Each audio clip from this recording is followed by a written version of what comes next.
Untradable items can be seen as some of the best and worst items in old school RuneScape. As thus, I wanted to dive deep into these untradable items, obtaining and showcasing every untradable item on my Untradable Equipment Locked Ironman. Welcome to Life of Chad.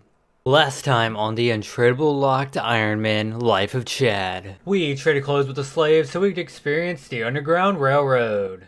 Whee! Now welcome back to the Untradable Locked Ironman Life of Chad. Hello and welcome back to Life of Chad number 3. Starting off, I thought I'd go ahead and give a shout out to all you Chads out there as you hit that subscribe button. And we got 100 subscribers, which is a huge milestone. Thank you very much. Now let's get into Life of Chad. Currently we're about 5 times the drop rate on catapults.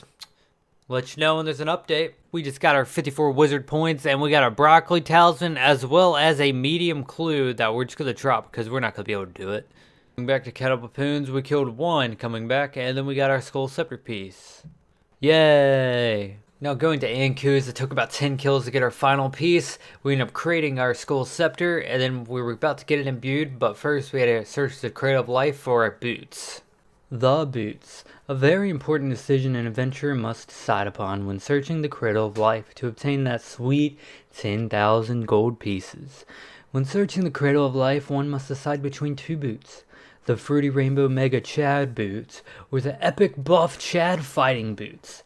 Both boots have identical stats comparable to the bronze boots, making them our current best in slot melee boots of the account.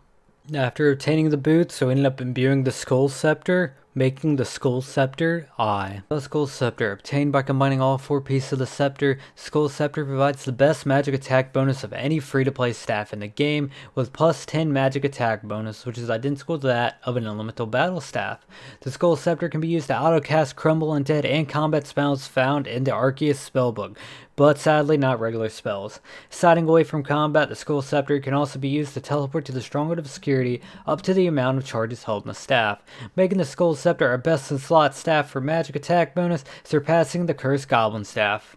After attaining the Skull Scepter, we went ahead and drunk every single alcohol in RuneScape, so we go ahead and do the Horror from the Deep quest. Failing a few times on the stepping stones like all Chads before having to go ahead and fight our biggest contender yet. Don't worry, traveler. I got this. This boss is easy. See, there you go. Job complete. You can go home now. That's not the worm. What do you mean that's not the boss? That took a full inventory of food to kill. That's his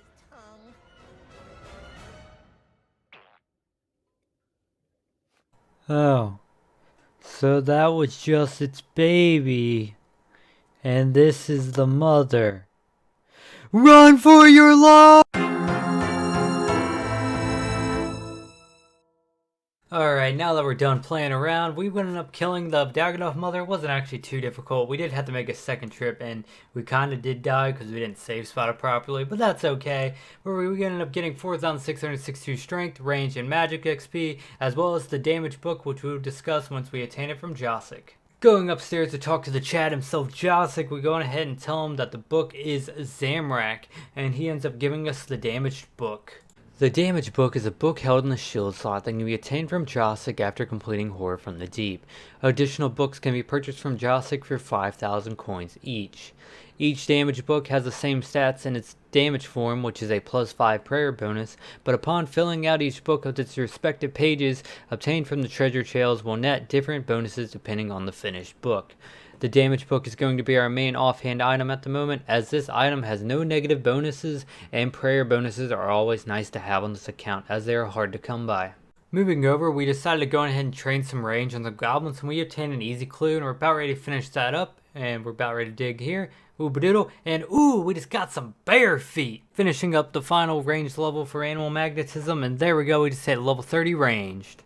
I have 30 range. I think it's best to go ahead and grind out manual magnetism, getting all the prerequisites so that we can attain the Ava's attractor. So we're about ready to go ahead and finish up level 35 wood cutting.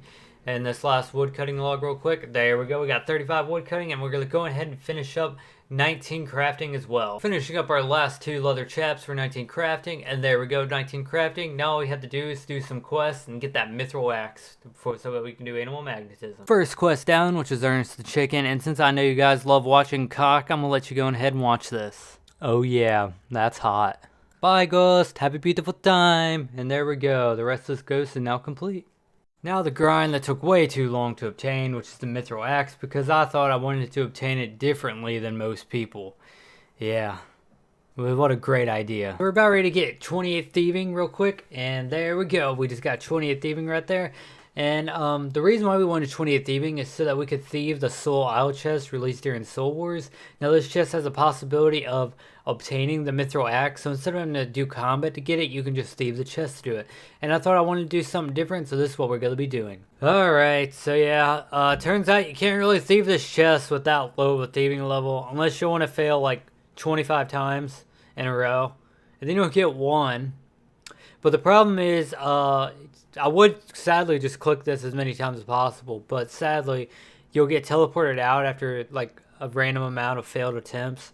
So yeah, you can't really do that. So instead, I'm going to be training up my thieving level a little bit higher, and also get a lockpick because apparently that increases your chancing of picking this check. To get the best thieving training method at level 28 thieving, we need to go ahead and unlock some fruit stalls. So what we're going to do is we're just going to push this plow around until we get to 15 Osidious favor. So yeah, I'll get back when we have 15 Osidious favor. Okay, I missed the 15% Osidious favor, but here we go. We got 30 thieving coming in hot. 35 thieving. 45 thieving. And there we go, level 50 thieving, our halfway point, of course. Now, the good thing about level 50 thieving is that we unlock the Rogue's Den, the possibility of buying lockpicks from the Chad down there, the thieving Chad.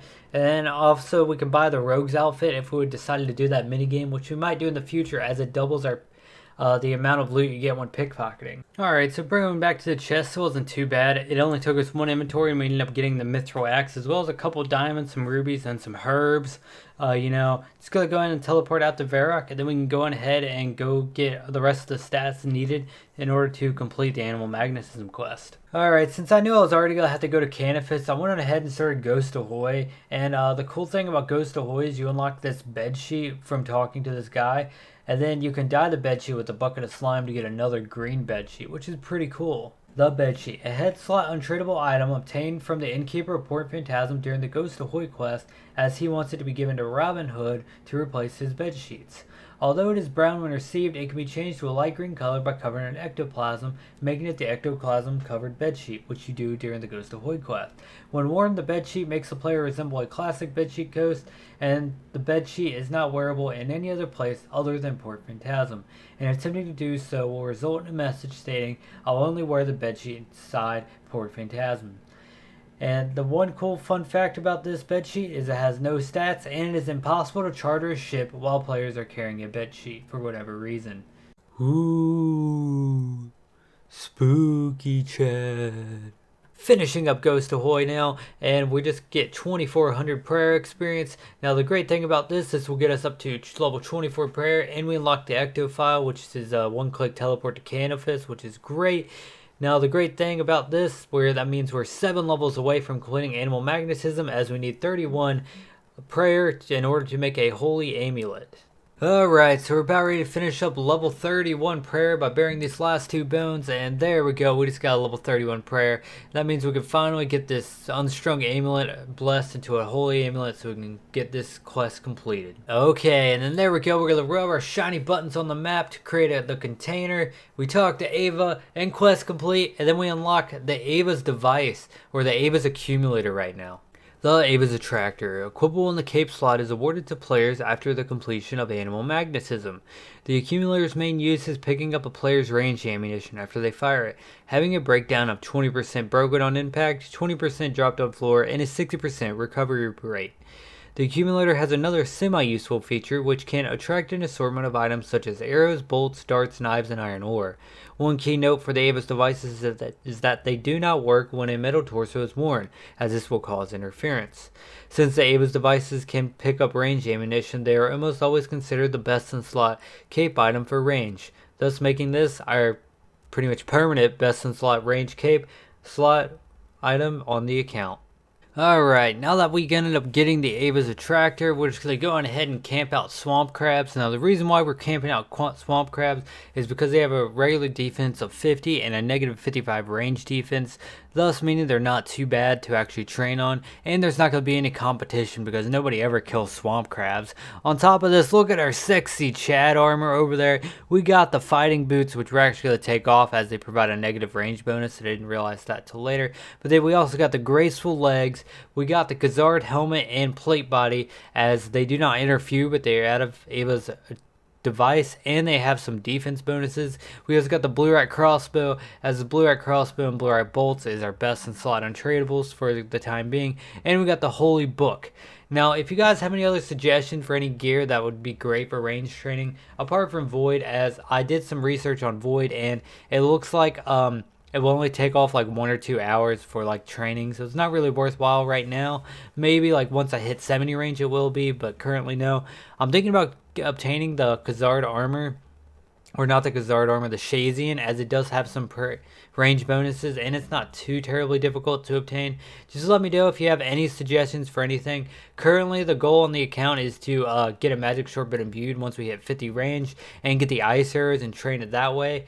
If you guys know anything about that, like maybe the attractor won't attract ice arrows, if anybody knows that for sure, go ahead and leave that in the comments. Also, let me know if you guys have any like other suggestions for training on the account, especially for ranged, as currently I think that's going to be the best method for untradables. And also let me know for any other untradables that might not be like real well known, as I'll definitely look into them. Well, thank you, and that's pretty much going to be the end of the video, and goodbye.